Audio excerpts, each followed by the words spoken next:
And all of you. Thanks a lot for coming over in large numbers and boosting the morale of the School of Social Sciences to set up this amazing talk by Professor Tirthankar Roy from the London School of Economics. I, Aditya Mohanty, faculty member, School of Social Sciences, welcome you to this august audience. And to begin the talk, let me go ahead with the formalities and the protocols. May I please invite the senior most professor of the School of Social Sciences, Professor S.N. Singh, to kindly grace the dais. Professor S.N. Singh.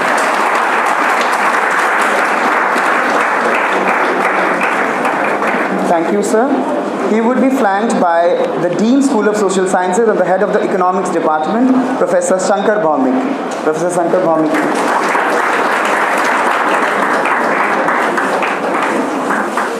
Well, as people trickle into the room, I have been asked, defying standard protocol, let me go for the introduction of the speaker so that we exactly know as to why we have Professor Tirthankar Roy as our guest for today and to start the seminar series of the School of Social Sciences.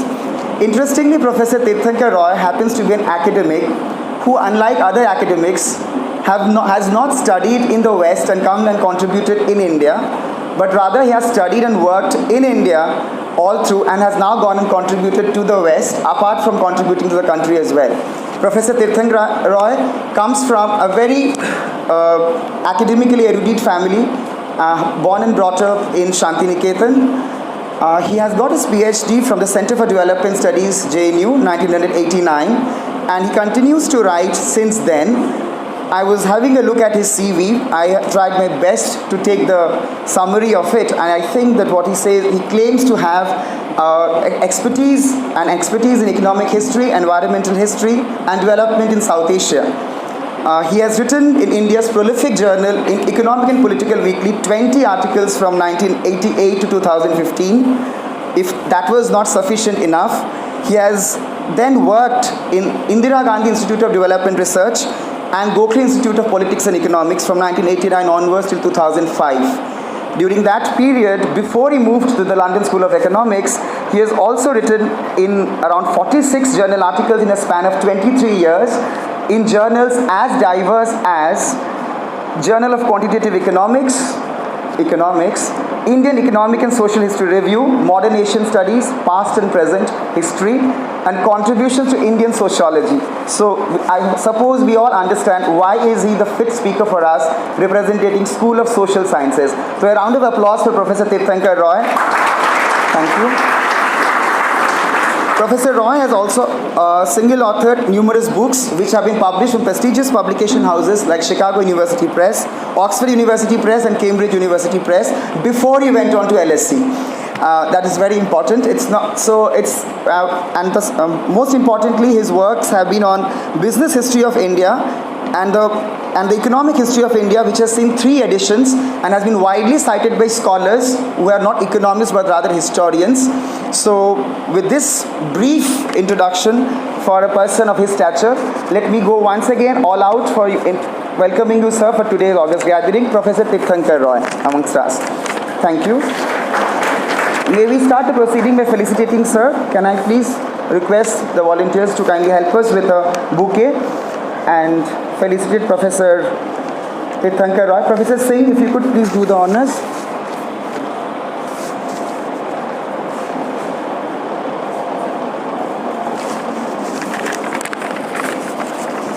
A round of applause for it.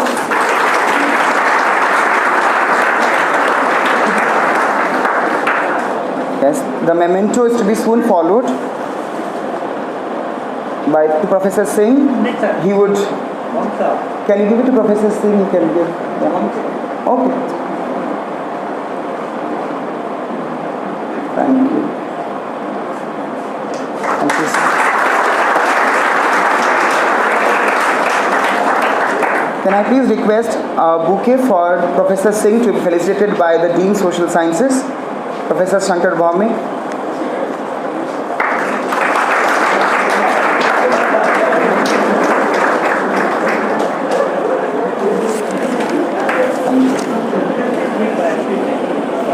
So I expect for this young and vibrant audience to have some intellectual curiosity on. I would not be between you and the speaker hereafter, we'll have a rather longer talk of around 45 to 60 minutes to help Professor Tirthankar Roy tell us what do economic historians at all do, whether they do history, whether they do economics, they do both, or they do something else.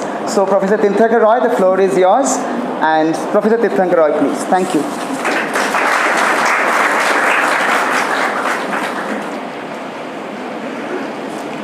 Okay, let me ask first of all if all of you can hear me clearly, even those at the back. Yeah, or should I speak a little louder? Is it all right? Okay. Let me start by thanking the organizers of this lecture series, especially Dr. Bhomik, Dr. Kumar, and other friends and colleagues who invited me to speak here. I'm really very excited and very pleased, feel privileged to be here.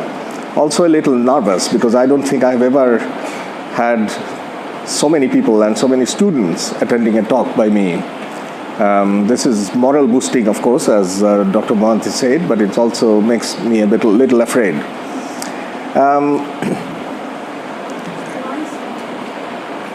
Okay.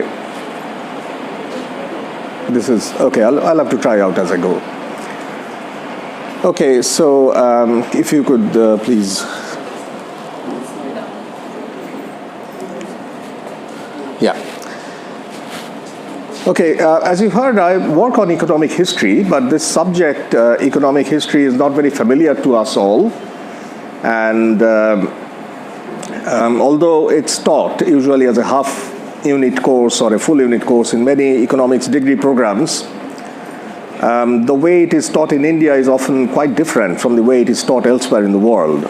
And of course, I teach a very international group of students, and I often, my fellow economic historians work on different countries in the world. So there is a certain sense of what this field is about in my own setup, which I want to share with you, because the way economic history is done in India is quite different. It's much more India-oriented field. And so this is an introductory lecture. It's describing what this field is all about. And I'll do it in three parts. The first part, I'll talk about what is economic history. In the second part, I will talk about what are the big debates and questions. And often that's a very useful and handy way of describing a social science. What is it that people debate about? What is it that people write books about? Who are the other people that we want our books to read? And that will be my second question. And the third question will be, how does India fit in to these debates? Okay, I can actually speak fairly loudly. So if you are, if you're all right with this level of the voice, I can carry on. Go ahead, sir, go ahead. Okay, good. So I do need the PowerPoints, but perhaps what I can do is I can set up my own, okay, the power is back anyway. I mean, I need the PowerPoints because otherwise I'll skip some steps. Okay, so what is economic history? Let's start with that. Economic history is the study of causes of economic change. We are all doing it. Everyone in the economics department or economics field is doing it in one's own way, causes of change. But in economic history, the change that we talk about, the processes we talk about are usually take place over a long period of time, by which I mean that in order to understand the causes, you need to collect data over a certain length of time, over 50 years, 100 years. That is not something we normally handle, that level of, that kind of data set. And when you are looking for data over a 100-year period, you also need to collect it from different kind of sources and collect it and look for data. Sometimes it's not readily available, it's not processed by the government, and available online. So you have to be innovative about where the data comes from if you're studying it over a long period of time. So that is also part of the profession, that we are always seeking data that can be used for this purpose. So we are studying processes of change over a long period of time using data that span a long time range. And what is this used for? What is this used for? To understand what kind of processes that would qualify as economic history. And you have a, perhaps the next slide will be helpful. And further down, please. Yes, and you have some examples here. Population growth, for example. Population growth is often a mix of all kinds of dynamic, both economic and social, cultural, and some of these play out over a very long period of time. How cultural change takes place, how does the value of children to families change over time. That takes place over generations, and you need, if you really want to understand that process, then you have to collect data over 2 or 3 generations to see what is going on. So that qualifies as economic history. But there is also human development, there is population, economic growth, causes of economic growth, technological change, inequality. Some of these processes you cannot understand by observing over 20, 30 years' time. You need intergenerational data. So anything that requires that intergenerational scope will come under the area of the field of economic history. Now, when we expand the time span, then something happens. The method changes, and the method cannot be strictly confined to economics anymore, because, as you know, I mean, when we build models of economic change, we often have to make the assumption other things remaining the same, and that other things could include a lot of things: cultural change, social change, points of view, international influences, all sorts of things. We have to keep constant in order to understand, in order to build a model where, a causal model where an effect is produced by causes A, B, or C, whatever. But when you expand the time span, then you cannot make this assumption that other things will remain the same, because over 50 years, nothing remains the same. And then you have to bring in all those things which we normally take as constant and treat them as variables. And that can be a very, very big, very diverse basket of forces. International, cultural, social, legal, and also economic. And a good example of this is, again, population growth, which is why does population growth begin to increase at certain times in a nation's history, and why does it begin to fall at a certain time in a nation's history? And the answer depends not just on the economic value or economic costs of raising families or having large families or small families, but also on the social or cultural aspects of this. I mean, how is family seen by society? How are children seen by society? What is women's role in society? And these things are matters that cannot be understood by economic models alone. So this is a set of examples where economic and other types of forces get mixed up. And economic historians' job is often to understand what other disciplines can have some value for us. And it's essentially interdisciplinary, depending on what you do, but it's different from economics in that way. Okay. Can we? So, what are some of the key questions and debates? For some time in the past, the field worldwide has been debating really one set of questions, and that is the causes of economic growth. It's not the only question for economic historians. Economic historians in the past have asked other kind of questions, and we'll soon see some of these. But in the field as it stands now, the causes of economic growth have been the dominant dominant enterprise, a dominant question. And because of economic growth has been the most important question, it has attracted both economists, because economists build models of economic growth. That's the theory of economic growth is very central part of economic theory. And it has seen some major changes, major shifts, experiments in the last 15, 20 years. So it's a very dynamic field, and economists who build these models have become interested in history. Because to test some of those models, they need the help of economic historians, gather the right kind of data, and to bring their own insights into causes of economic growth. So that has been quite a central question for economists interested in the theory of economic growth. And economic historians have found this new audience.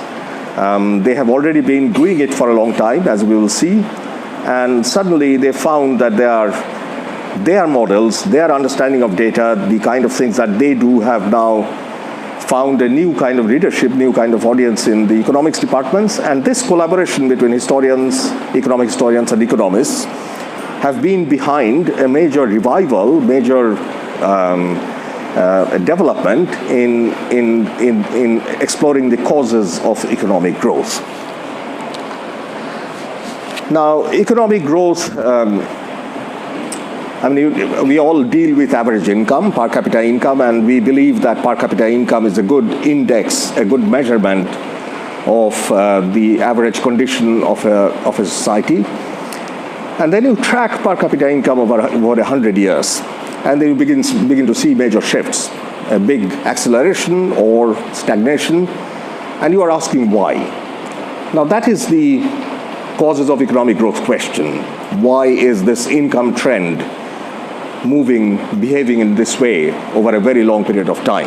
And of course, if you have, you can track it over a 10-year period, that will answer different kind of questions. But if you track it over a 100-year period, then you are really getting into the heart of the economic growth problem, because economic growth takes time to take effect.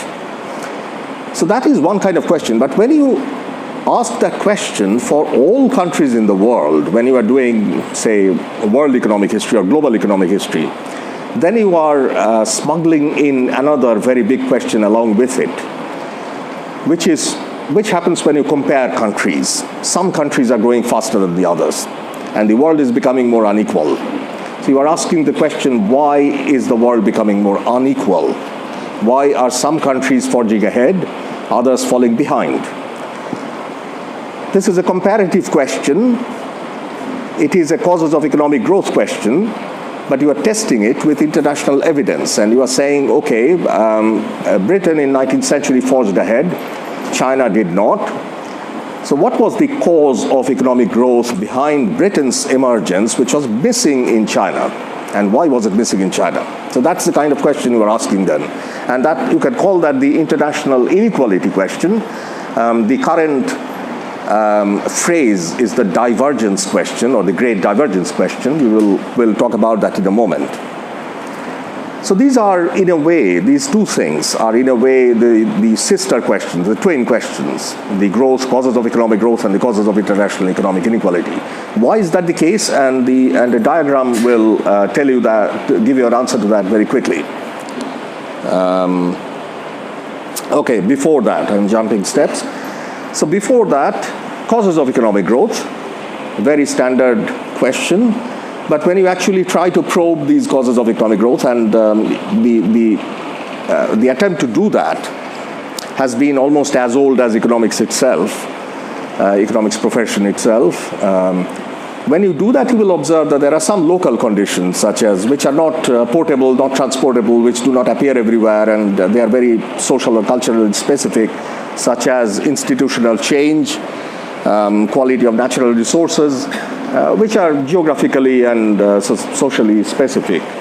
But there are also some global factors, like interactions between countries through trade, migration, investment, which has been going on for a long time. But sometimes these forces produce effects which are very unequal for the countries which are joining these process. I mean, if there is capital flight from one region to another, then of course the region which is experiencing capital flight will stagnate, and the region which is receiving capital will prosper. But that's a kind of globalization, that's a kind of interactive factor which can create inequality, which can create economic growth in one part, leaving another part behind. So there are these local forces and the interactive forces, interaction forces. And often the causes of economic growth will have to balance between the two, because if you are going too far into studying the local forces, then you are really not doing comparative history. You are really studying one region and its specific experience. If you are doing interaction, only looking at trade, migration, investment, then perhaps you are overlooking some very specific social factors as well. So if we can move on, please. So the discipline which tries to balance these two, both regional history and global history, interactive history, will now be called global economic history. And it's trying to build its own methods, its own models, its own questions to claim that it is a distinct field. Okay, so why is the growth and inequality question, these two questions, so deeply connected? And this diagram, which tracks per capita income, average income for, I think, 6 representative regions over a very long period of time in world history, will give you an answer to that, will give you an answer. Now, if you observe this per capita income trend, it starts from 1300 CE or AD, and comes up to very recent times, 2000. So it's 700 years history, and I'm not going into the problem of constructing data, because clearly in 1300 nobody even heard of average income. The idea really took shape in the 20th century. So historians have to do a lot of experiments and different kind of tricks to get that data. But leaving that reliability of this data set aside, I mean, there are a few conclusions that you can immediately draw from this graph, which will give you a set of questions about causes of economic growth. Now, okay, let me explain which countries these are. I mean, there's Britain, Netherlands, which were the first countries in Europe, Western Europe, to start growing very rapidly. There's also India and China, which are by far the biggest countries in population, in land area, at possibly any time in history, but which stagnated for a long time. They started growing very recently. And I think there's also Japan, which is a kind of Asian country which had a late emergence. We will not talk about Japan very much. Now, when you observe this graph, you will see that it's flat for a very long time.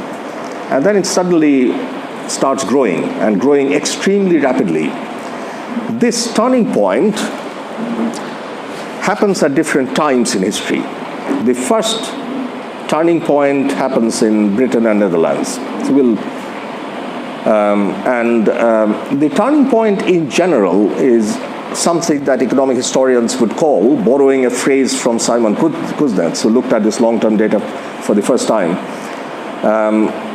modern economic growth. And modern economic growth is a kind of economic growth which builds on increases in productivity, sustained increases in productivity. In turn, it's backed up by technological change, institutional change, better ways of doing things, whatever. But productivity is the key. The world had seen economic growth many places, many times in the past. So this is not just any economic growth. It's a very special kind that happened in the 19th century, and that Kuznets called modern economic growth. So if you are trying to understand the causes of that economic growth, you have to understand the causes of productivity growth, which means look at technology, look at efficiency, look at the workplace, and not just resource use or land use, that kind of thing. Not just accumulation, but look at how people use resources better and better. Now, this graph will tell you that modern economic growth started from sometime in the 19th century, but it did not start everywhere at the same time. So that's where the key inequality question lies. Okay, so productivity, maybe we can have all of them. Yeah, that's it. So it didn't happen at the same time. Britain and Netherlands experienced it from around the 18th century. The curve starts going up and then goes up very quickly. In most countries, most part of the world, the curve stays flat for at least another 100, 150 years before it starts moving upward. That's where the inequality comes in. So the period from approximately 1820 to 1950 is the period when the world was becoming very sharply, very much unequal, because a part of the world was transforming rapidly. It was experiencing modern economic growth, whereas the other part was falling behind. It didn't, apparently. That's the message. Okay.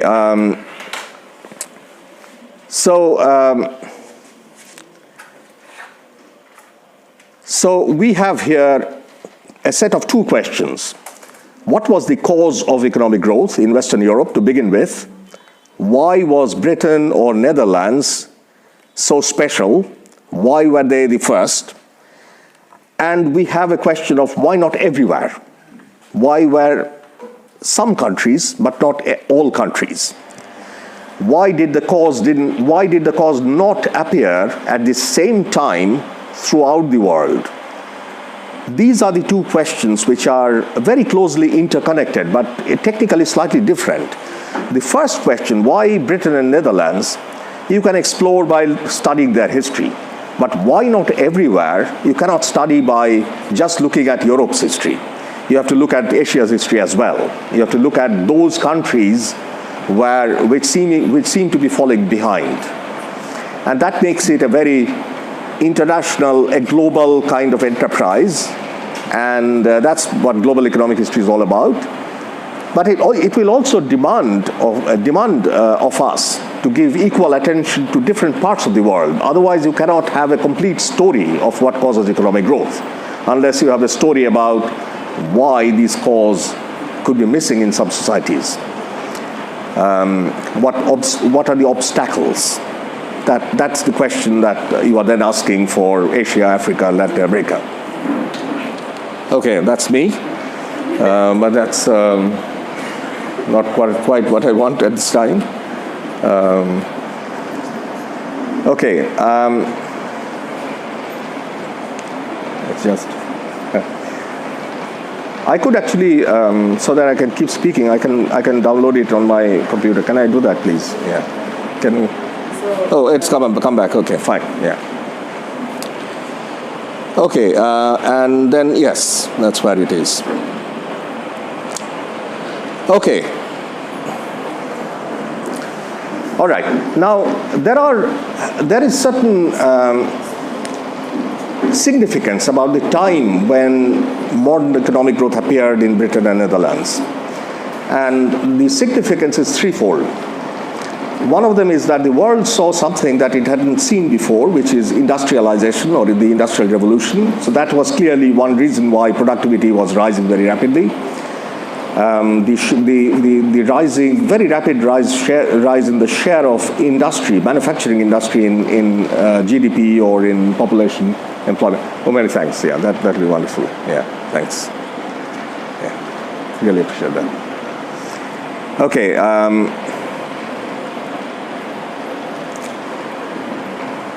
So you can always ask a question did Britain experience this process, industrialization, because it was exceptional? But there were two other things that was happening in this time, which are also very important. And one of them is globalization, which is a shorthand for an enormous rise in the volume of trade, migration, international migration, and cross-border capital investments. That again makes 19th century a very special time, and that impetus goes on until about the 1930s. You can again ask, does interaction, this level of interaction, which again the world hasn't seen before, somehow made the world more unequal? Maybe it benefited some countries more than the others? And the third big force, along with industrialization and globalization, was colonization. Colonization, again, that is one country occupying another and running its government, the world had seen many times before. Empires are not a new thing. But the kind of empires that emerged and which were led by the British, the French, the Dutch, the smaller extent, German, Portuguese, and others, but especially the British Empire, that emerged in the 19th century was very special because it was not based as earlier empires on tribute, that is, regions paying some money, some protection money to the center of the empire and then running their own affairs in their own way. That is what happened during the time of the Mughals, the Mauryan Empire or the Roman Empire and many others. The 19th century wasn't like that. It was an empire that was based very strongly on economic interest. It was an empire that existed to sustain the globalization process, to sustain the industrialization process. Economic motivations were very strong, and the government, wherever it was running, wherever it was centered, whether it was London or Delhi or Calcutta, the government of the empire was very keen to control the different parts very closely so that the economic exchange process, the globalization, the British industrialization were served by the empire. That is, the economic motive behind the empire was something new, and because that motive existed, you could also ask, did the world become more unequal because the governance was so unequal, because it was colonized, because Britain was serving its own interests at the expense of the rest of the world? Did colonialism cause inequality? So these are the three, you can say, reduced form questions that you can draw from the great causes of economic growth and inequality question. That's the big one. Why did the world become more unequal? What causes economic growth? But to answer that, you may break it up into these three questions: exceptional conditions of the West, globalization, colonialism. What was their role? Okay. So these stories that come out from this kind of an enterprise are not new. In fact, the task of explaining world inequality and the task of explaining why Britain, why Netherlands, not others, had been around from the time that Britain and Netherlands started looking very special. That is the mid-19th century. And in fact, even before, during Adam Smith's time, the late 18th century, economists, thinkers had understood that there was something that made Britain and its economy rather different from the rest of the world. So what was it different? And it was delivering some extraordinary results. So what was different about it? Yeah, that's fine, thank you.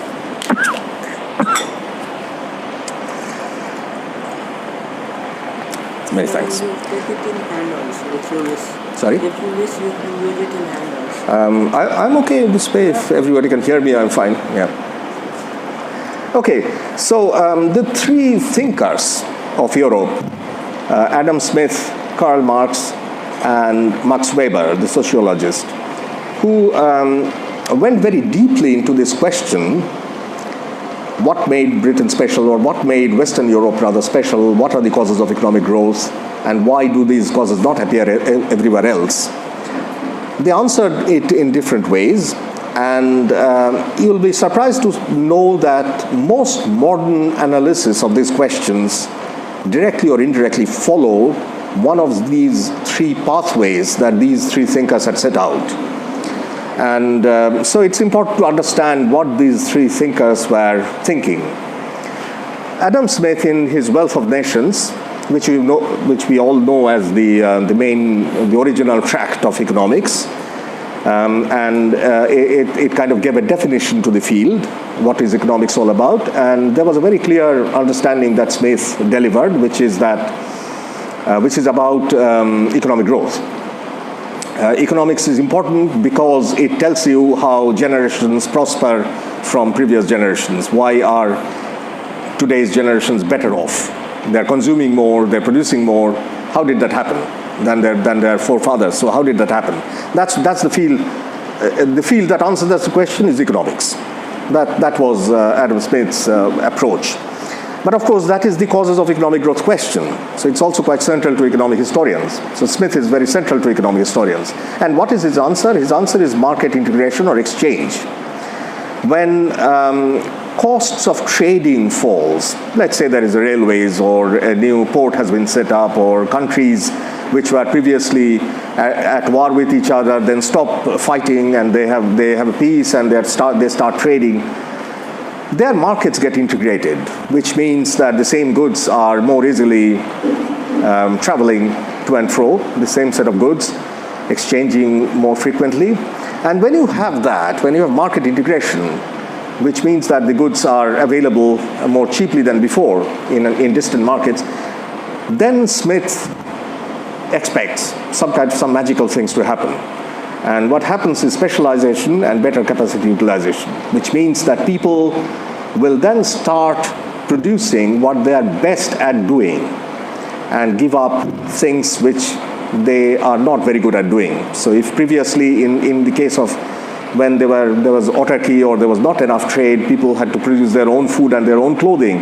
But now that they trade, one country will probably specialize in food production because there's more land out here, more fertile land out here.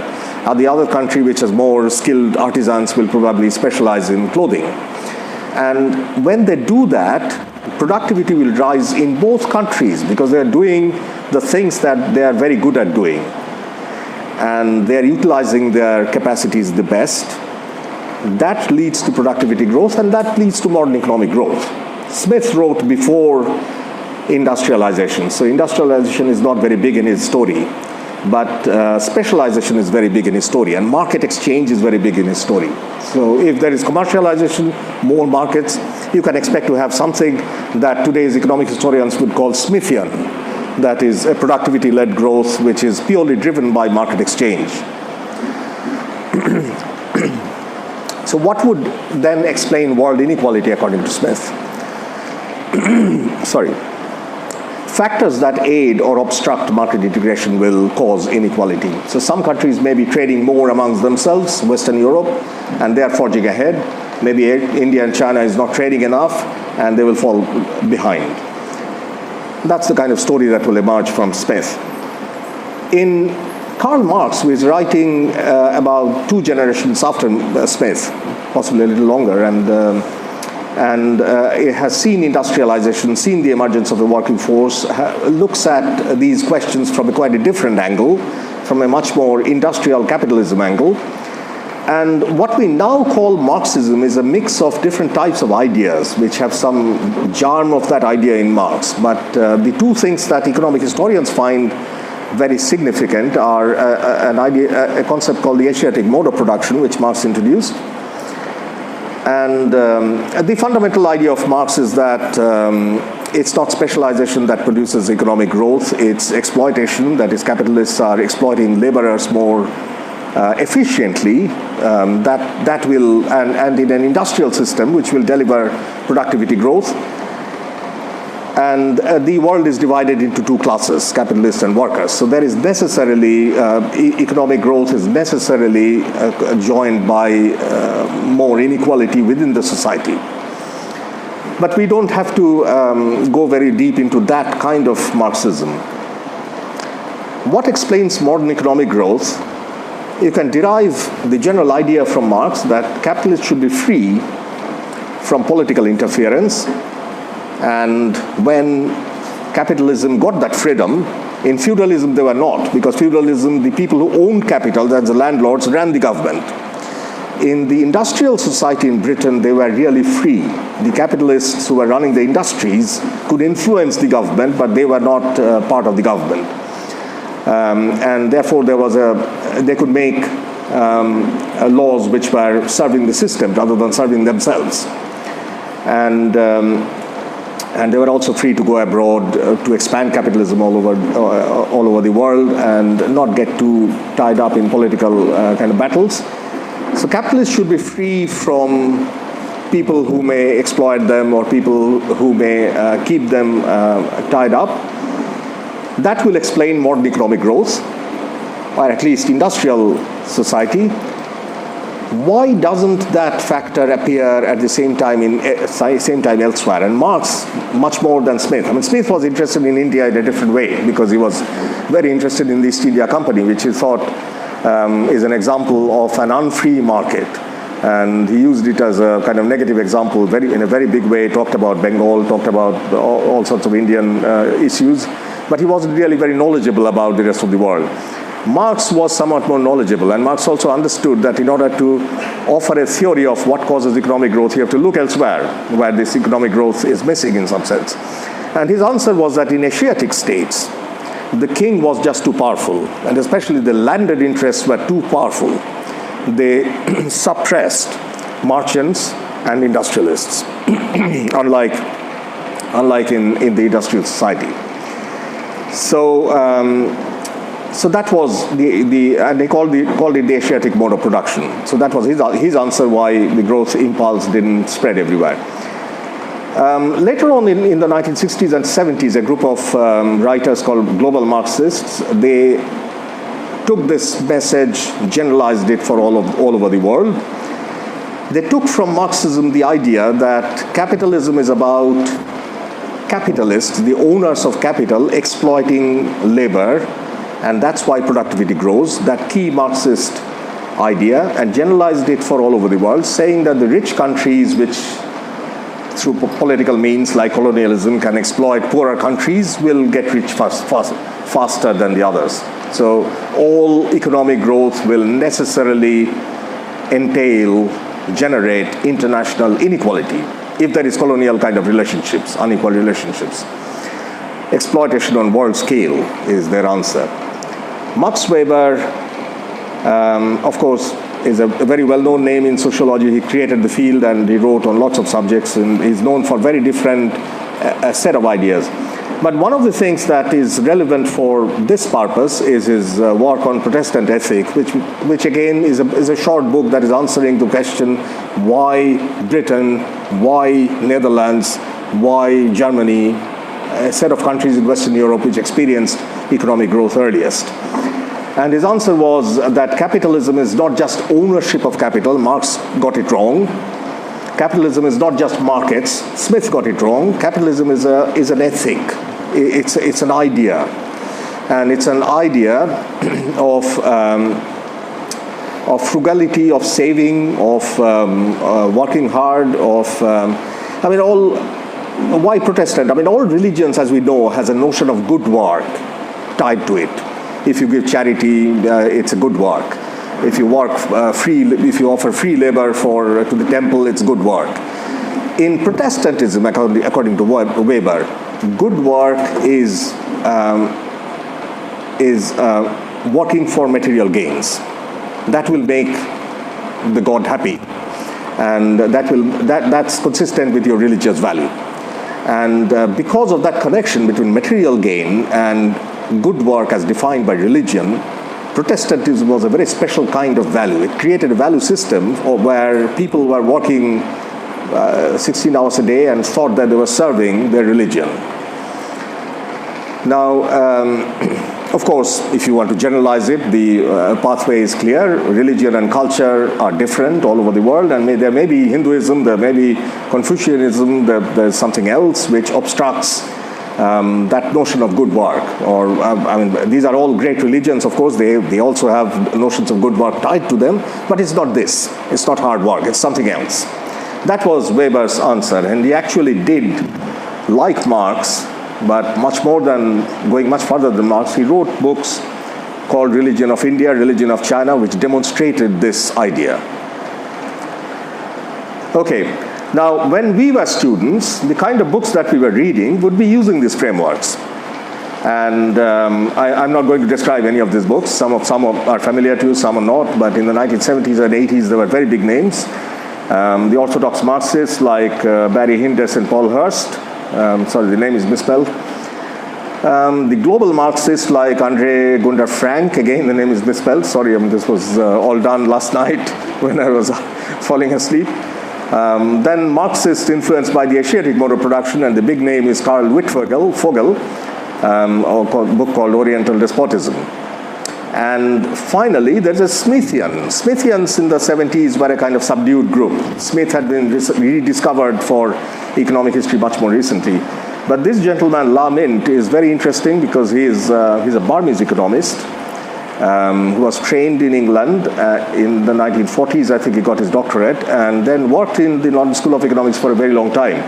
When we were students, we read him, and he had written a book in 1956 or around that time called The Event for Surplus Theory, which that was in the article. And then he wrote a book called The Economics of Underdeveloped Countries. And both these, the article and the book had a very simple message that the 19th century globalization actually did spread prosperity in the so-called poorer world, but it remained confined within the port cities, confined among merchant communities, and much more limited effect. But the Smithian effect wasn't absent. It did spread. Now, Mint has been kind of rediscovered again more recently because Adam Smith came back. I had no idea that he was still alive. I think he passed away just last year at he was almost close to 100. So he had led a very long life, but his most important works were published 60 years ago. Now, the problem with these frameworks, you can very clearly see why it is difficult to do economic history using Smith, Marx, Weber, exactly the way I have presented. And the problem is something called Eurocentrism. All of them start from a foundation in European studies. I mean, they know that region extremely well. Their main work is about that region. And they can answer this question that this is something very special about Britain, makes it different. This is something special about Netherlands, makes it different. And it's different because it's capitalist or institutionally advanced or whatever, or it's culturally different, whatever it is. So these regions discovered something that is causing modern economic growth. And then that cause spreads throughout the world, but doesn't spread everywhere equally well. And then they're trying to answer why not by studying Asia, by studying Africa, but they don't really understand these regions very well. Not even Weber. Weber's book also has big problems with the religion of India, religion of China. They draw too heavily on sources that he could read, and which often describe religion through theoretical texts, not as living religions, not as religions as a field of practice. And Marx had very limited knowledge about Asia. Smith, almost none. So essentially, there is a problem of extending their work to the whole world because they don't know the world very well. They know Europe very well. And later use of these theories also stayed quite Eurocentric. That is, they were much more familiar ground with Europeans' exceptional pathway, but not really with the rest of the world. And then came the big shock, which destroyed Eurocentrism forever, which is the rise of East Asia, which Weber thought was one region which is never going to grow because it has the wrong kind of religion. And the 1970s, East Asia started growing very rapidly. Before that, Japan. When Japan was alone, economists who studied Japan would then try to explain it in Protestantism terms, that Shintoism has some similarities. But when all of East Asia started growing, that collapsed. That project collapsed. This cultural kind of cultural exceptionality of Europe collapsed completely. Now, in between, something else happened. I have another 15 minutes or so. Yeah. So when I had finished, or when I was a doctoral student in the 1980s, another movement was emerging in the West, which is called the institutional economic history. And many of you know the name of Douglas North, who was given the Nobel Prize in economics in 1999, I think. And that North's work, and Douglas North is shown in a picture here, He again lived for a long life and passed away about 2 years ago. One of his very close associates, Barry Weingast, who is also shown in a picture below, they wrote lots of papers together, especially late in North's life. And Weingast is more of a historian, North is more of an economist, and their collaboration created made this framework much richer. This is now known as institutional economic history, and it's again what causes economic growth story. The answer is institutions, but it's drawing on and revising all of these previous building blocks in their own way. From the Smithian paradigm, it retains the idea that market exchange causes economic growth. Yes, much in the way that Smith had predicted. But market exchange can be obstructed by something called transaction cost. It doesn't just happen when there is a railways. If you do not have very clearly set out property rights, I think I own this land, will I invest in it? Well, I invest in it, and then some mafia claims that they own the land and take away my gains. So I won't invest in it. So just having a market will not solve this problem. You need clear property rights. You need a police system, a justice system to protect that right. And similarly, you and I transact in something. You and I draw up a contract to exchange some goods, and then when you actually deliver the goods, or when I deliver the goods to you, you discover that it's a faulty good, that I cheated you. What do? That's the kind of transaction cost. Of course, if you have a very strong contract law, which can avoid that happening, or if it happens, then it has a compensation rule, and you can take that piece of paper to a court of law that I've been cheated. Yes, you are protected in some way. So these are the kind of transaction costs which can obstruct market exchange. And if you have good rule of law, good law, which can protect you from these contracts, from these transaction costs, most importantly, property rights and contractual law, then Smithian effect will follow. So that was the key insight of institutional economic history. Why doesn't this impulse appear everywhere at the same time? Because laws don't evolve at the same time everywhere. They appear at different times in different parts of the world. Why not? Well, that's a problem that historians will settle. From Marx, the institutional economic history retains not the exploitation argument, but the strong emphasis on states. Because, of course, states make laws. You need states. You need states for this reason, that they make the laws which make market exchange happen, which reduce transaction costs and make market exchange happen. So, once again, if you have different types of political setup in different countries, if states emerge at different speeds, if states have different priorities, some states are more warlike, they don't like making laws, or they create laws which only serve the king, then of course you won't have economic growth. From Max Weber, it also retains the idea that culture can matter. Culture can matter in this way, that if you have a strong,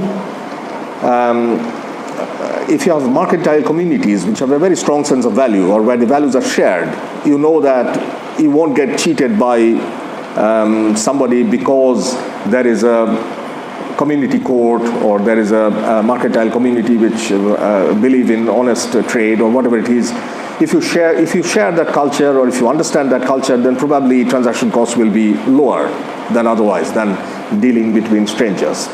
And once again, culture can change slowly, so you can have the inequality effect. So that is the insight that institutionalism added to economic history.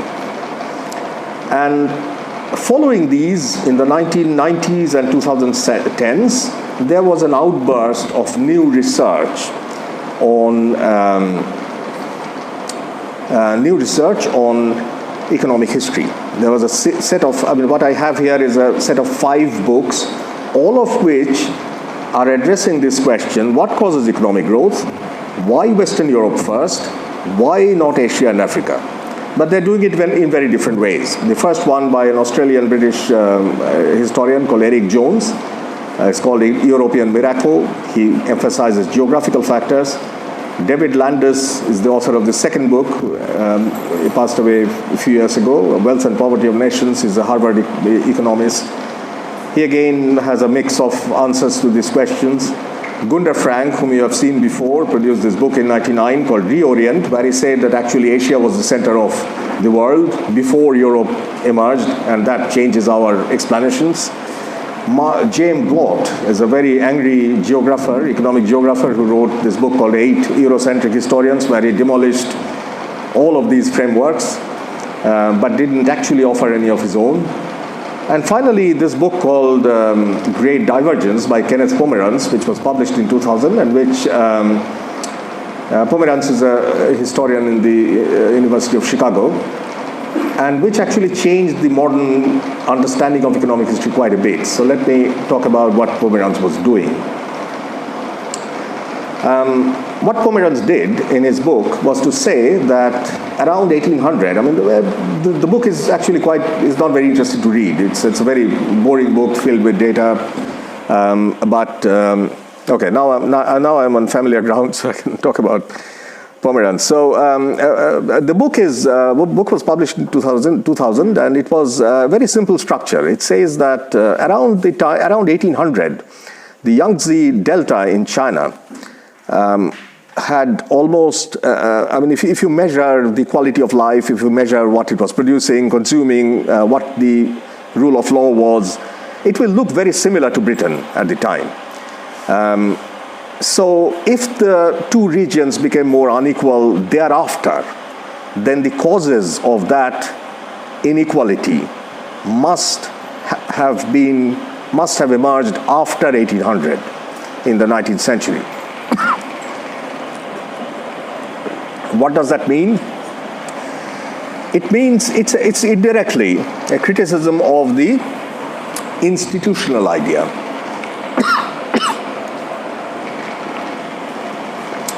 If the argument is that Britain became first because it was culturally very distinct, then culture doesn't appear suddenly in 1800. Then, of course, the roots of that difference must have existed for a very long time. And you would expect that Britain was already becoming more and more different from the rest of the world in the 18th century, maybe even before.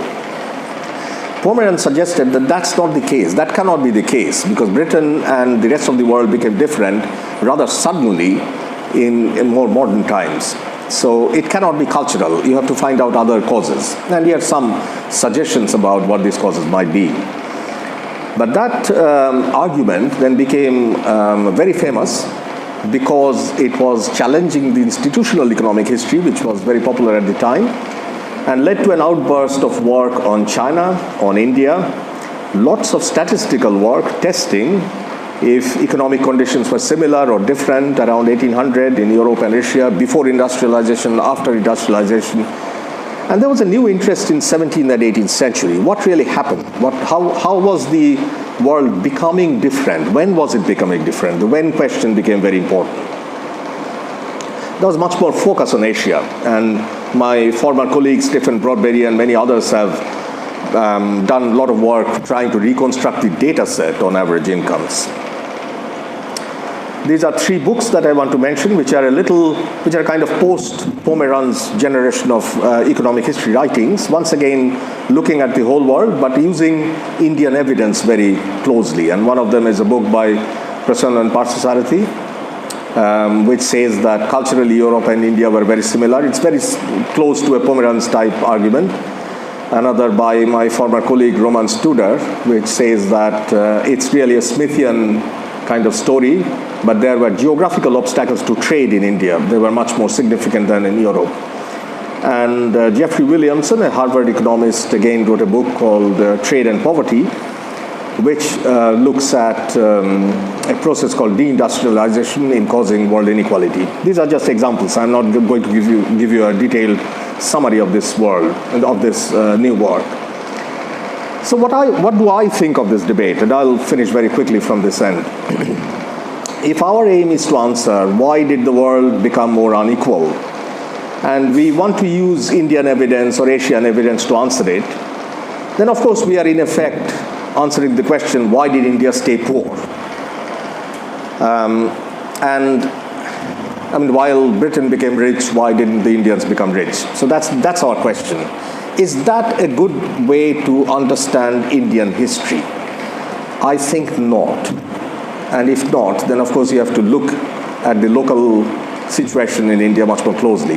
That's another story, but let me tell you why it is not a good question.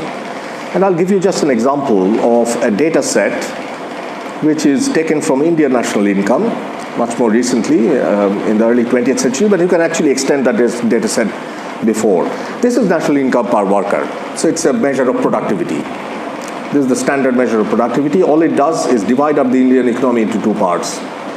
One, agriculture and related activities, and the other, business sector, a mixed trade, industry, finance activity. And no matter how you measure it, I mean, this is the most standard measure, you get the picture that the country in the past was becoming unequal rather than falling behind. If you can draw an average here, and since agriculture was a very large sector, the average will show that the average income was fairly stagnant. But that's not the story. The story is that business did well, the peasant agriculture did not. And that is a story which we are living through in some sense. Agriculture is still caught up in a whole lot of crises and difficulties, but the business sector seems to be doing pretty well. So when you look at an economy like this, a business of the cities and the countryside, which is mainly engaged in agriculture, we can skip that. The question will be, why was this region becoming more unequal within itself, rather than why was it falling behind in relation to Europe? And then you will get all kinds of answers, culture, markets, states, which cannot work because they were helping business grow. So they cannot explain why India was falling behind, why it has the wrong kind of state, or why it had the wrong kind of markets, or why it had the wrong kind of culture. Whatever the factor is, it was helping business. It didn't help agriculture. So that's the fundamental question that you should be asking, why not?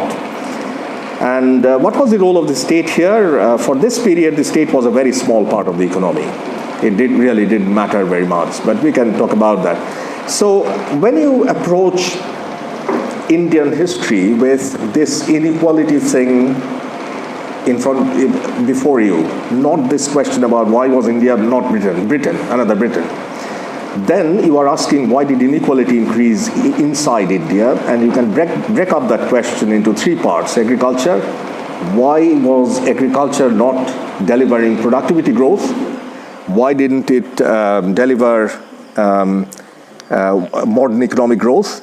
Why did business experience modern economic growth? Because it did. The data shows that it did. And what was the role of the state? It was a small state, yes. Could it develop agriculture? Could it not? Why did it fail? What was its failure?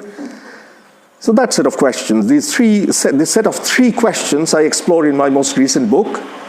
I cannot actually urge you to buy it because it's very expensive at the moment. The ebook is much cheaper, and I'm happy to donate a copy sooner or later, but you will probably find the ebook available for sale to the library. I'm now trying to, this is published by the Palgrave Macmillan book publisher, but I'm trying to negotiate with the Indian publisher to get an Indian edition out, because I think all of us should read it.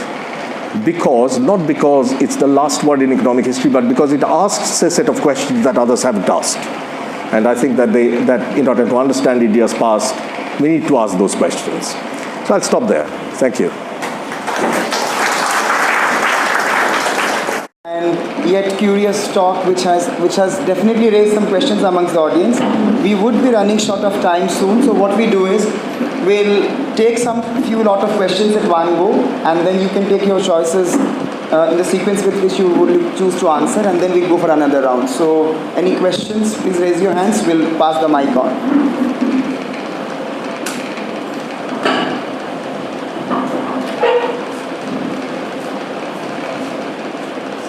Approach of exclusion in the words of Hilary Safer, or the work of ability deprivation approach in the words of Amartya can be highlighted in this way. Yeah, can I have Sir, my question is whether the exclusion approach of Hilary Silver, where she highlighted about the various factors of exclusion between different states, and the capability deprivation approach of Amartya, can be highlighted that how the economic growth is being stagnated in certain countries and why it is flourishing in others. So I just want to focus on that. Yes, I will address that. I'm not sure whether the right slide. This is where I ended. Okay, sorry about that. Sense capability approach is a very flexible model of inequality, but it's not very clear whether that can be generalized to international economic inequality. It's, I mean, you can do that to some extent, but Sen hasn't done that, and I don't think any other economic historian has done that.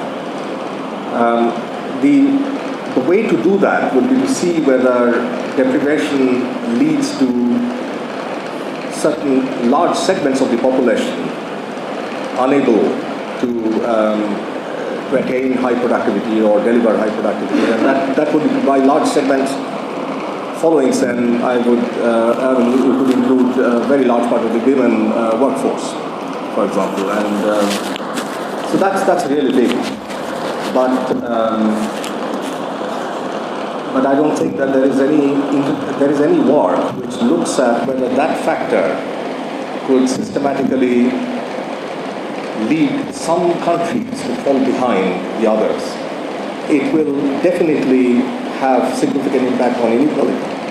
So, I mean, what we now see and what we see in the 19th century in many countries happening is that there is massive growth of markets.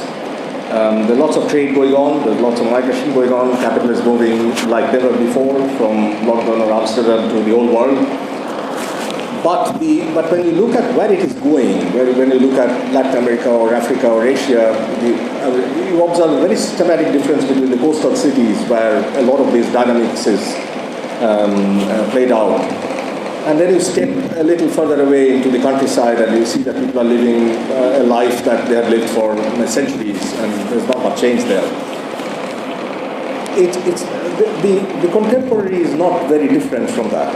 The present day is not very different from that. I mean, much of the present day globalization is the story of the big city, the story of cities, it's the story of business, it's the story of cosmopolitan kind of business world. Elsewhere is the world, the rest of the world is not stagnant. The rest of the world is falling behind, and inequality is rising. We know that. So whenever you see domestic inequality rise, there will be a process of change that's very similar to what Sen talks about or Drees talks about, and that follows capability and one's way of understanding. But some people are deprived of the means to deliver more productivity. But beyond that, as an economic history model, I don't think it has been tested.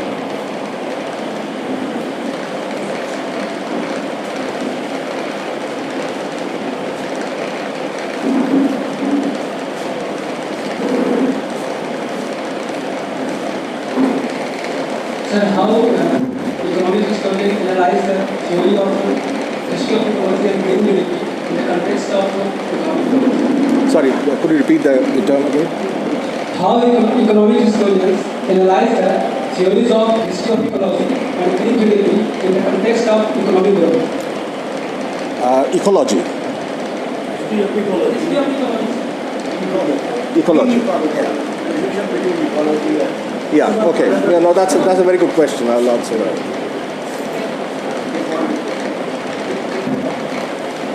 Sir मेरा question है कि sir जैसे अभी sir की news में होता है sir कि क्या है कि भारत का कुछ इकोनॉमिक ग्रोथ हो रहा है इकोनॉमिक ग्रोथ की तरफ फिर सर अभी न्यूज़ में पढ़ते हैं डेवलप कर रहा है मतलब ये क्रिटिकल स्टोरी इकोनॉमिक मतलब इंटरवोवन है लेकिन सर जैसे आपने कहा कि सर बिजनेस मॉडल पीछे छोड़ दिया ना कि सर मतलब ग्रोथ भी करो और इस ऐसे सर मैं काम कर रहा हूँ सर इक्वल नहीं होता है Indian culture, basically they can attempt to link culture with business model and even to harness the environment.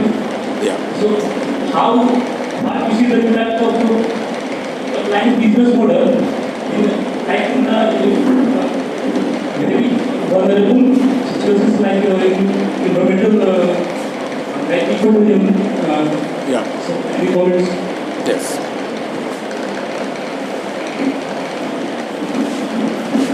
Can I?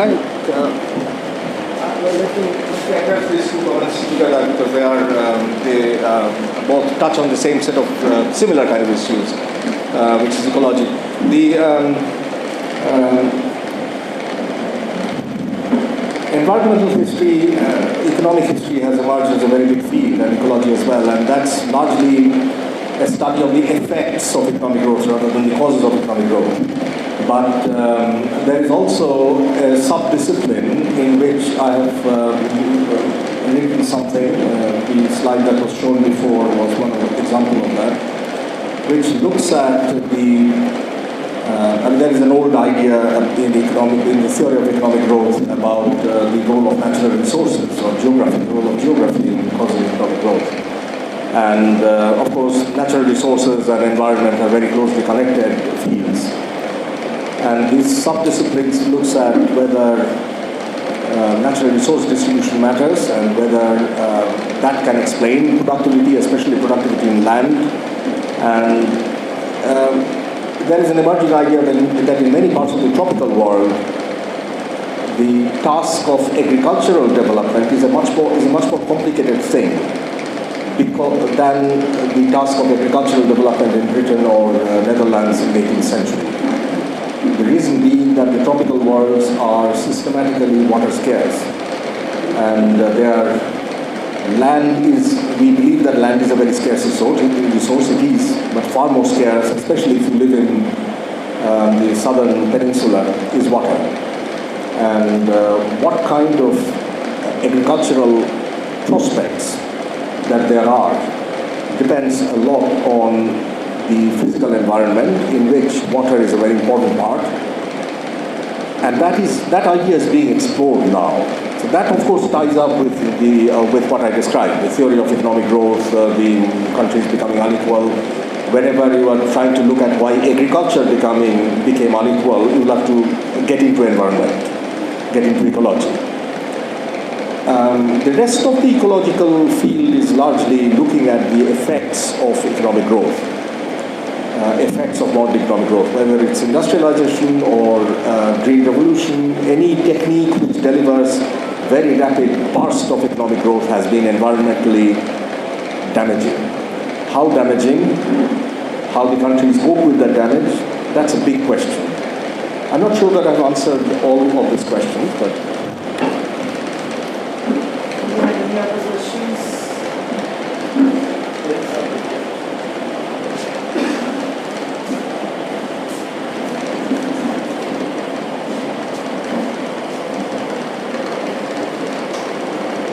Sir, in today's era, the share of USA GDP in terms of world is 25%, and the Americans are on the top of in terms of this year, per capita income. Some economic data that shows before the arrival of Great Research, India's GDP was 23% or 25% of the world GDP. But in your data, the income data of India was missing before the 18th century. What do you say? yeah, of course, I can answer that.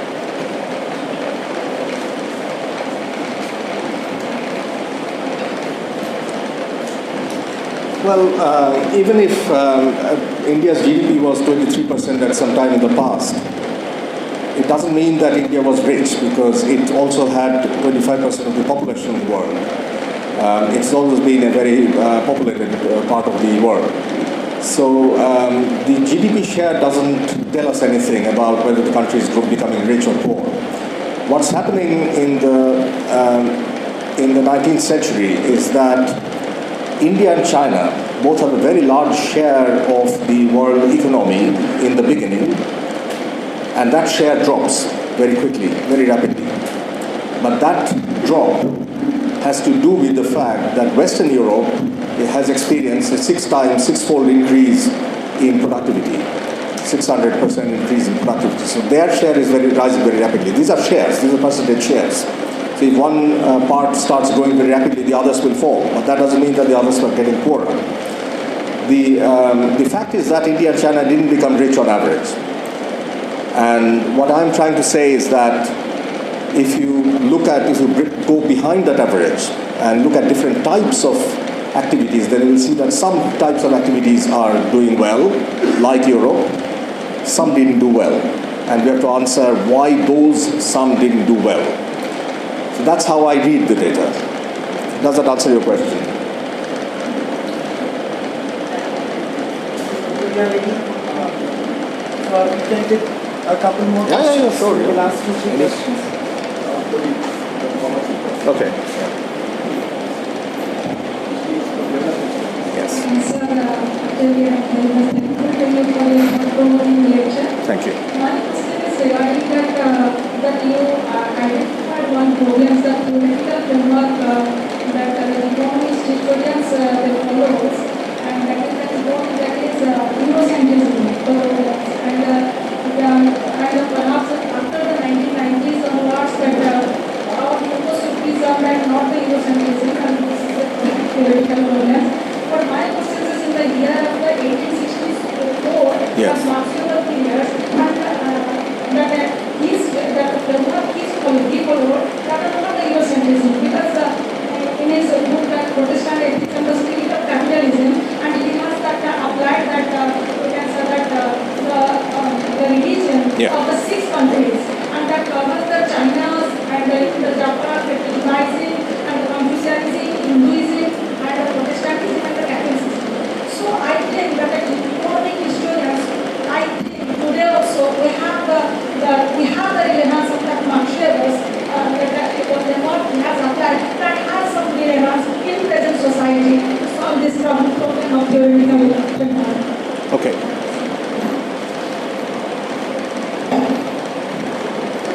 I can take the 2 questions together.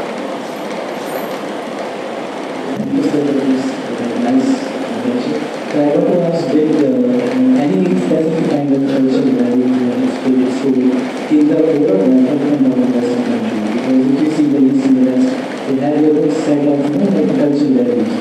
So don't you think there are any specific kind of cultural values which made Western more developed?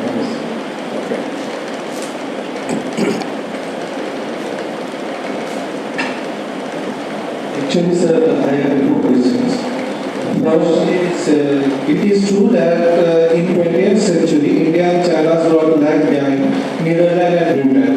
But in current scenario, when we are looking at that point, what happens is that China is the world's #1 economy as per BBB and the second largest economy of the world, but India is 7th.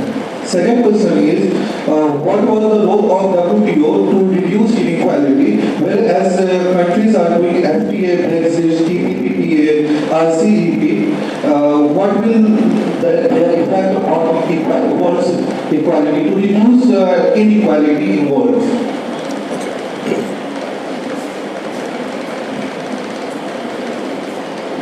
Okay, let me take that, your question first, because and then come back to weather and cultural values.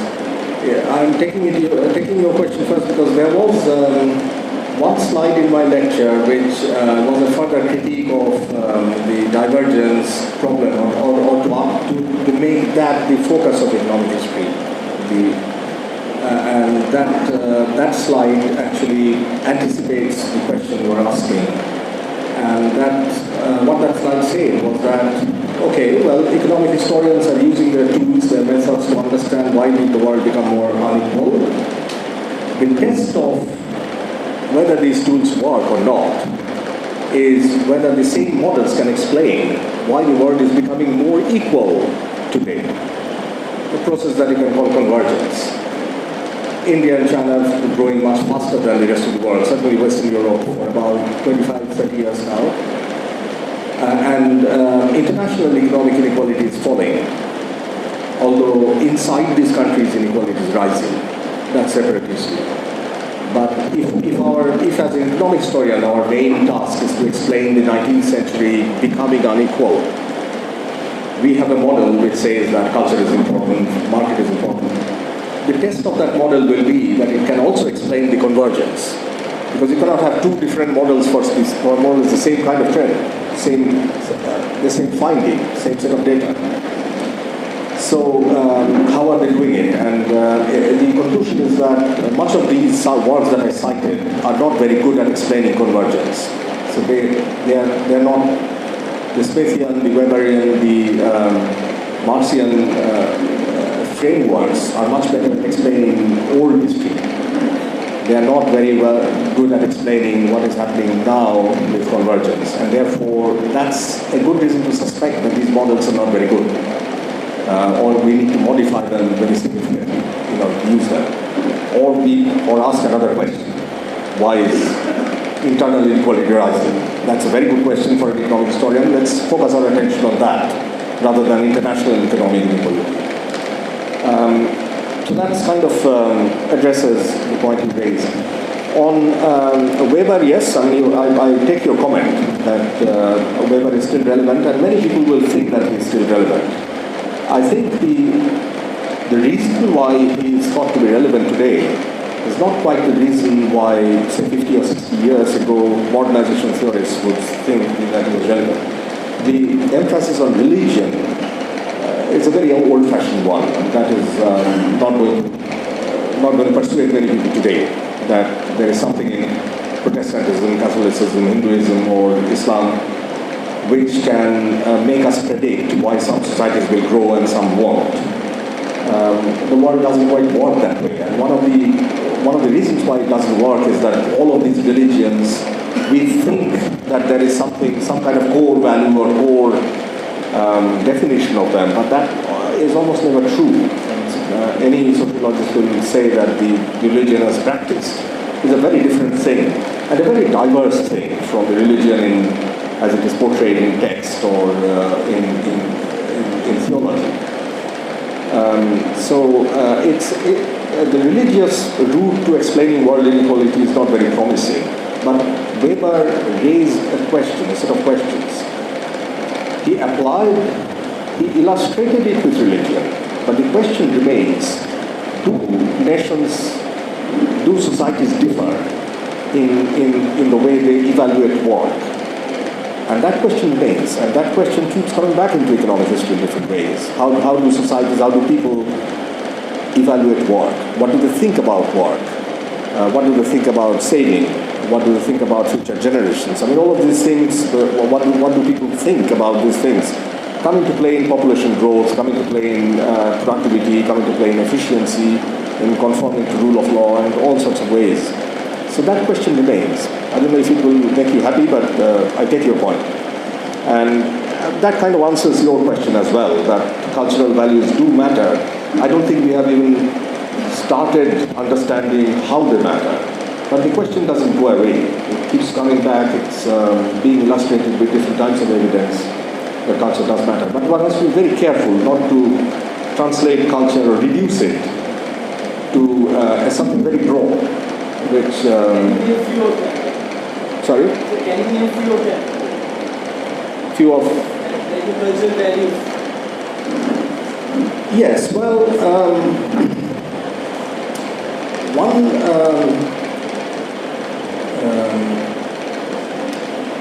one thing that, there are many examples of the way that this works, but there are always very specific theories which can have some data or to support it.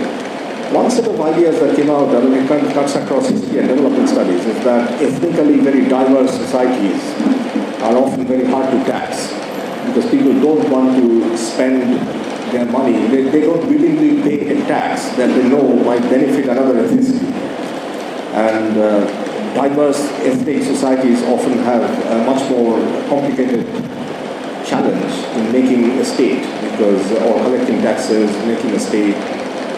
So the tax paying or the idea of citizenship matters to economic history, matters to state making, but the idea of citizenship is often caught up in all kinds of cultural publications. So there is that idea which I think William Easterly and others have written about. But there are many other things that if I think a little I'll come up with. But these are very specific papers which, and there's a huge literature on the legacy of slave trade and slavery in Africa, how that persists. And part of that literature, which is economic history, but which looks at culture, why people cooperate or do not cooperate, what does, why are some societies more violent than others. These things are often go back to history, go back to very specific episodes in history, process of history, but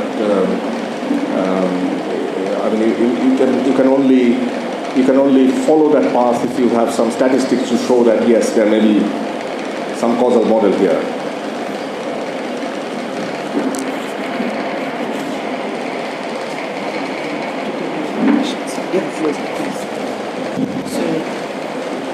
Thank you, sir, for your sportive answers, and I really thank the audience for being really enthusiastic enough and really pitching up some very interesting questions. We would have loved to have the discussion for an hour more, but due to constraints of time and cultural requirements of going and joining the transport services, we would have to end the program as soon as possible. But however, if the program started on economic history with an economist, it would be befitting on our part to close the program with a historian. So may I please call upon Dr. Sudhanshu Jha, our beloved faculty member from the School of Social Sciences, to give the vote of thanks.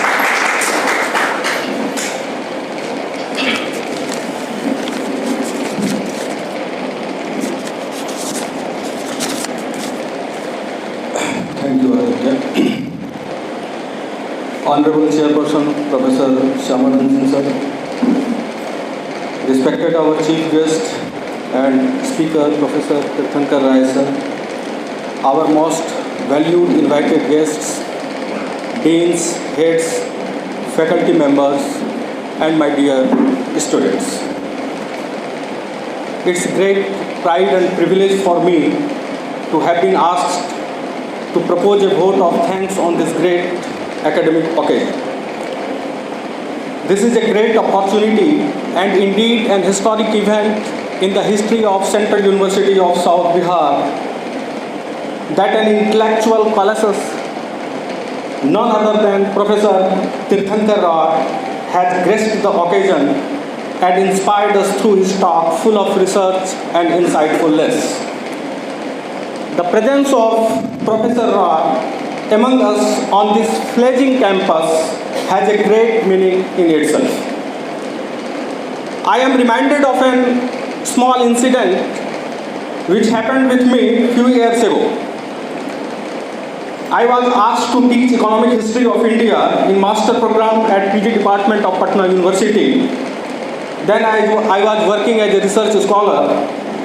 I was fearful and rushed to my teacher, great historian late Professor Papia Ghosh. She listened to me and asked, "Don't worry, Sudhanshu, just go through Professor Tirthankar." This is the meaning of Professor Tirthankar. Sir, you spared your valuable time from your busy schedule and shared your ideas, vision, and works with us. Once again, I, on behalf of the School of Social Sciences, Central University of South Bihar, students, and on my own behalf, extend a very hearty vote of thanks, and we shall ever be grateful to you, sir. I also wish to express my gratitude to Professor Shyamanand Singh for providing encouragement. We are all inspired by your presence and hopefully for the dissemination of the event of social science on social sites. Thank you once again, sir. I would also like to take this opportunity to place on record my grateful thanks to our Dean, Professor Shankar Kumar Bhaumik, for his perfect support, guidance, and leadership, and especially facilitating this event. Thank you, sir. I must mention my deep sense of appreciation for respected deans, heads, and faculty members for their valuable presence. I express my grateful thanks to you all, sir. I also take this opportunity to express my thanks to the non-teaching staff, without whose active support such event would not have been possible. And finally, I express my hearty thanks to my dear students, whose presence, enthusiasm, curiosity all have made this event meaningful and a huge success. Thank you, my lovely students. Lastly, my vote of thanks would be incomplete without expressing my thanks to Aditya Mohanty for successfully leading this event to its completion. Thank you all.